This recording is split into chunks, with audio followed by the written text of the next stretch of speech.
Mesmo sendo membro de uma igreja e sabendo que isso era certo, o simples fato de frequentar a igreja não fazia de mim um cristão. Assim como você não vai se transformar numa vaca sem entrar numa estrebaria. Ser membro de uma igreja não vai fazer de você um cristão. Assim como ser membro de um clube não fará de você um cristão. Você precisa nascer de novo. Ainda hoje, muitas pessoas, elas pensam que são cristãs porque frequentam ou são membros de uma igreja. Isso parece ser duro, mas é a realidade. Eu me filiei a uma igreja quando tinha apenas 9 anos de idade. E a razão é porque, num certo domingo de manhã, o professor da escola dominical disse algo para nós. E ele perguntou: quantos de vocês querem ir para o céu? Ora, é claro, todos nós queremos ir para o céu. Então o professor disse: quando o pastor fulano de tal, quando ele fizer o apelo no culto para quem quer aceitar Jesus, vocês correm lá para frente. Foi isso que ele falou. Visto que todos nós queríamos ir para o céu, quando foi feito o apelo, todos nós corremos lá para frente para aceitarmos Jesus. Nos filiamos à igreja e fomos batizados nas águas. E eu, de fato, sinceramente, eu pensei que já estava salvo. E eu, de fato, sinceramente, pensei que havia me tornado um cristão. Mais tarde, quando frequentei um culto daqueles tipos de culto evangelístico, foi um culto patrocinado pela minha própria igreja. E lá naquele dia, naquele lugar, nesse culto, o Espírito Santo começou a tratar comigo sobre algumas coisas, sobre isso, sobre a minha salvação. E eu dizia para mim mesmo: eu já sou salvo, já fui batizado, já estou até frequentando a igreja. No natural, eu nasci prematuramente, com um coração deformado. Eu pesava menos de 1 quilo ao nascer. E naquele tempo, eles ainda não tinham incubadoras onde podiam colocar os bebês prematuros. Portanto, a probabilidade de um bebê desse prematuro sobreviver era praticamente zero. Bom, mas eu sobrevivi. E não era como as outras crianças. Eu não corria, não brincava. Eu não tinha uma vida normal, como uma criança que vive solta pela rua. E quando cheguei aos meus 15 anos, eu me tornei completamente inválido e preso ao meu leito. 5 médicos foram enfáticos e disseram que eu morreria, mas foi lá, no meu leito de enfermidade, que eu nasci de novo. Nesse quarto que eu estava, vovô tinha um relógio que ele deixava sobre a lareira. Minha mãe, vovó e meu irmão ficavam ali comigo o tempo todo, pois infelizmente a minha condição tinha piorado e o médico foi chamado. Lembre-se que eu falei que os médicos disseram que eu não sobreviveria, que eu morreria, que não tinha jeito para mim. E sabe aquele relógio que o vovô colocou sobre a lareira? Assim que ele bateu 7h30, o meu coração parou no meu peito. Já não havia mais vida. Eu podia sentir tão rapidamente quanto você pudesse dizer ai. O sangue parar de circular embaixo dos dedos dos meus pés. Eles pareciam que estavam insensíveis. Essa insensibilidade tomou conta de todo o meu corpo, do meu lombo, das minhas mãos, pernas, braços. Todo o meu corpo estava insensível. E de repente eu pulei para fora do meu corpo. E eu não perdi a consciência, não. Era como se um mergulhador ele pulasse para dentro de uma piscina. Eu sabia que estava fora do meu corpo antes que pudesse pronunciar as palavras inteiramente. Então eu comecei a descer cada vez mais para baixo. Era como se eu estivesse entrando num buraco, descendo num buraco, como se fosse um poço ou um tipo de caverna. Não havia percebido que a minha voz física refletia o lugar onde eu estava. E quando eu tentava dizer adeus, eu sabia que estava descendo para aquele lugar. Os 3 membros da minha família que estavam no quarto testificaram depois. Eles disseram que quando eu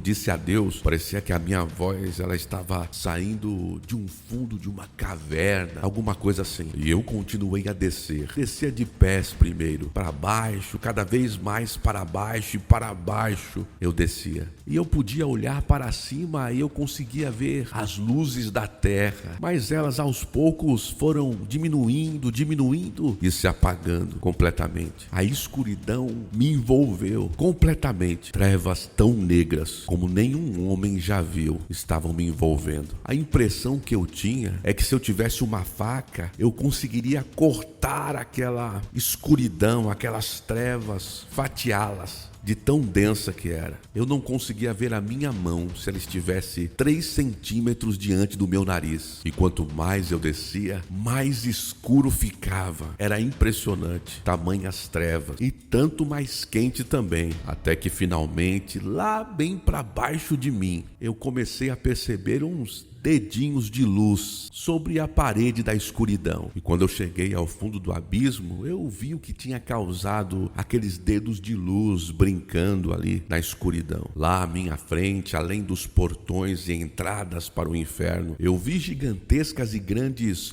chamas alaranjadas. Então eu fui puxado em direção ao inferno, assim como um metal é puxado por um ímã, é atraído. E eu sabia que uma vez atraído para aqueles portões, eu jamais poderia sair daquele lugar. Então, em desespero, eu tentei diminuir a descida, porque quando eu cheguei no fundo do abismo, ainda existia uma rampa mais para baixo. Estava consciente que alguma espécie de criatura estava vindo ao meu encontro, mas o meu olhar ele estava fixado, preso naqueles portões. Mas eu sabia que aquela criatura estava se aproximando de mim, estava à minha direita. E eu não sabia até alguns anos mais tarde, quando li no livro de Isaías, a Bíblia diz que o inferno desde o profundo se turbou por ti, para te sair ao teu encontro na tua vinda, despertou por ti os mortos. E aquela criatura, quando eu tentei diminuir a minha descida, como eu falei antes, ela me pegou pelo braço e ao fazer isso,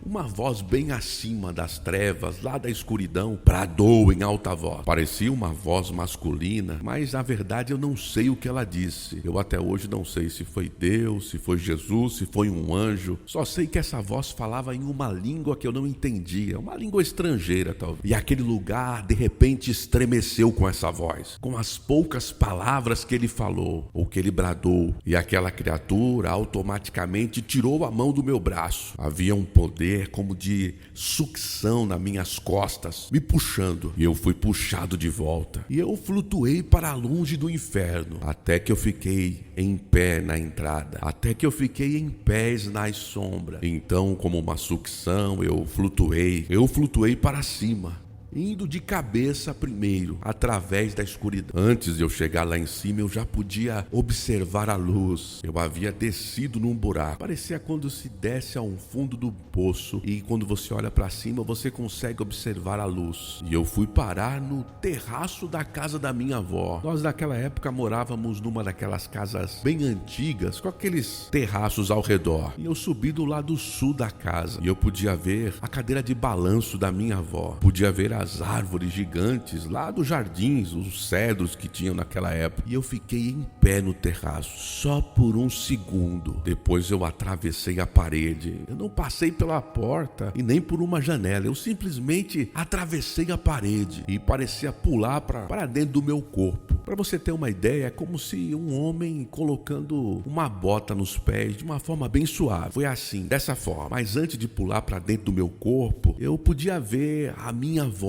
ali, segurando a minha mão. E quando eu entrei no meu corpo, eu já podia me comunicar com ela. E eu disse a ela: vovó, eu estou indo novamente. E eu disse à minha avó: vovó, eu estou indo novamente e não vou voltar. E ela respondeu: meu filho, eu pensei que você não fosse voltar. E eu disse: vovó, cadê a mamãe? Eu quero me despedir dela. E eu olhei ao redor do quarto, mas não conseguia vê-la. E vovó continuou: meu filho, eu disse para sua mãe que você já tinha ido embora. E a sua mãe, em desespero, correu para a porta fora orando. Então eu a escutei. Ela estava lá do lado de fora da casa. Ela estava dando voltas no terraço e ela estava orando a plenos pulmões. Algumas pessoas me disseram depois que podiam ouvir a minha mãe quarteirões de distância, orando e chorando pela minha vida. Então, quando eu disse: eu quero me despedir, dizer adeus à minha mãe, minha avó a chamou: Lili, mas ela não podia se se fazer ouvir, porque ela estava orando tão, mas tão alto. Se você não está pronto para partir, você sempre quer alguém ao seu lado. Você tem medo. Eu disse: vovó, não me deixe, por favor, não me deixe aqui sozinho. Tenho medo de partir enquanto a senhora estiver fora do quarto, ausente. Quero alguém comigo, alguém perto de mim. Então a minha avó me tomou nos seus braços, me abraçou fortemente. E eu disse: diga adeus para a mamãe. Diga a ela que eu a amo muito. Diga à mamãe que eu aprecio ela ter ficado conosco. Então eu senti que eu estava me desligando do corpo. Vovó, vou indo novamente. Então eu beijei minha avó e disse adeus. Então meu coração ele parou pela segunda vez. E hoje é tão real para mim como se fosse naquele momento. Então tudo aconteceu novamente. Eu saí do corpo, desci pela escuridão. As trevas eram densas, eu olhava para cima e via aquela luz. E novamente eu retorno para o meu corpo, pela boca. E tudo acontece novamente. Isso aconteceu 3 vezes seguidas. Só que dessa outra vez eu apareci não mais no terraço, mais perto da minha cama. Mas dessa terceira vez eu sabia que dentro de mim, eu tinha uma certa convicção, digamos, de que não voltaria mais, de que realmente eu estava morto. E eu deixaria qualquer pessoa ou congregação apavorada se eu descrevesse aqui a forma como eu berrei e eu gritei nessa terceira vez. É de arrepiar, mas se eu fizesse isso e salvasse pessoas do inferno, certamente eu faria. E eu literalmente berrei: Deus, Deus, Deus, eu pertenço à igreja, eu fui batizado nas águas. E todos nós sabemos que ser batizado nas águas é certo, e pertencer a uma igreja, congregar, tudo isso é certo e deve ser feito, mas é necessário algo mais do que ser batizado nas águas e frequentar ou ser membro de uma igreja para escapar do inferno e ir para o céu. Mas tudo que eu ouvia naquela hora era apenas o eco da minha voz, e mais uma vez eu me aproximei dos portões do inferno, e tudo o que eu queria era lutar para escapar daquilo. Eu queria me desvencilhar daquelas trevas, daquela escuridão. Eu apenas consegui diminuir a minha descida para aquele lugar, mas aquela criatura apareceu e me pegou novamente pelo braço. Mas graças a Deus aquela voz, ela voltou novamente. Não sei quem era, eu somente ouvi aquela voz e novamente aquele lugar estremeceu. Não entendia direito o que falava, não entendia nada na verdade, mas aquele lugar novamente estremeceu. Então aquela criatura soltou meu braço e novamente aquela sucção puxou pelas costas e me levou. E à medida que eu estava subindo ali, sendo sugado, eu comecei a orar no meu espírito. Você sabe que o nosso espírito é eterno. E eu comecei a orar: ó Deus, eu venho a Ti em nome de Jesus. Eu te peço que me livres e me perdoe de todos os meus pecados. Então eu retornei para o meu corpo, para a minha cama. E era como se um peso de 100 toneladas tivesse sido tirado de cima do meu peito. A paz penetrou no meu interior e eu olhei em cima da lareira, naquele relógio que o meu avô tinha colocado ali, e eram 20 para as 8. Tudo isso que eu narrei aqui aconteceu em apenas 10 minutos. Quando você passa para a eternidade, o tempo não existe lá. Então, homens e mulheres, meninos e meninas, verdadeiramente existe um céu a ser ganho e um inferno a ser evitado. Isso parece ser algo antiquado para algumas pessoas, mas o evangelho antigo ainda hoje é verdadeiro. Meus amados, isso foi um pequeno relato de um testemunho de um grande homem de Deus, de um ministro do evangelho que teve essa experiência. Essa experiência não foi comigo, eu apenas narrei essa experiência desse grande homem de Deus, do reverendo, já faleceu, já está na glória, o reverendo Kenneth Hagin, e serve de alerta para nós. Ele deixou um legado aí de muitos livros, muitas coisas que nós podemos absorver e aprender, que Deus deixou através da vida desse homem, que ele escreveu muitos livros. E eu encorajo você a pegar esse conteúdo que está narrado aqui nesse vídeo e você compartilhe com pessoas que ainda não conhecem o evangelho, compartilhe com pessoas que você está vendo que infelizmente são um pouquinho casca grossa, sabe? Eu tenho parentes assim, que são um pouquinho casca grossa, amigos que são assim, pessoas perto de você, né? Que precisam, claro, ouvir um testemunho como esse, uma palavra como essa, para que elas possam acordar e entender que precisam fazer um esforço para ganhar o céu e evitar a todo custo o inferno, porque é um lugar terrível, mas não foi feito para nenhum de nós. O inferno, amados, ele não foi feito para o homem, ele foi feito para o diabo e seus demônios. Compartilha. Se você não se inscreveu no canal, se inscreva aqui embaixo. Você vai clicar aqui no sininho, para que você possa receber as notificações e os nossos vídeos. Assim que forem saindo, você vai recebendo esse conteúdo do coração de Deus para a tua vida, tá certo? Eu sei que você ama a palavra de Deus, você ama o evangelho, você ama Jesus, então fica comigo, nós sempre temos vídeos novos aqui. Se inscreva, compartilhe e vamos aí cada vez mais avançar fazendo esse trabalho, tocando e alcançando cada vez mais pessoas através aqui do YouTube, tá certo? Conto com você, nós estamos juntos. Um grande abraço, até o próximo vídeo aí e nós vamos nos falando. Não deixe de compartilhar, de comentar aqui embaixo e falar da sua experiência, do que você achou. Comenta aqui embaixo, dê seu like, tá certo? Isso ajuda muito, fortalece muito o canal, tá bom? Um grande abraço e até a próxima e fique na paz de Deus, na paz de Cristo, em nome de Jesus. Até o próximo, até mais.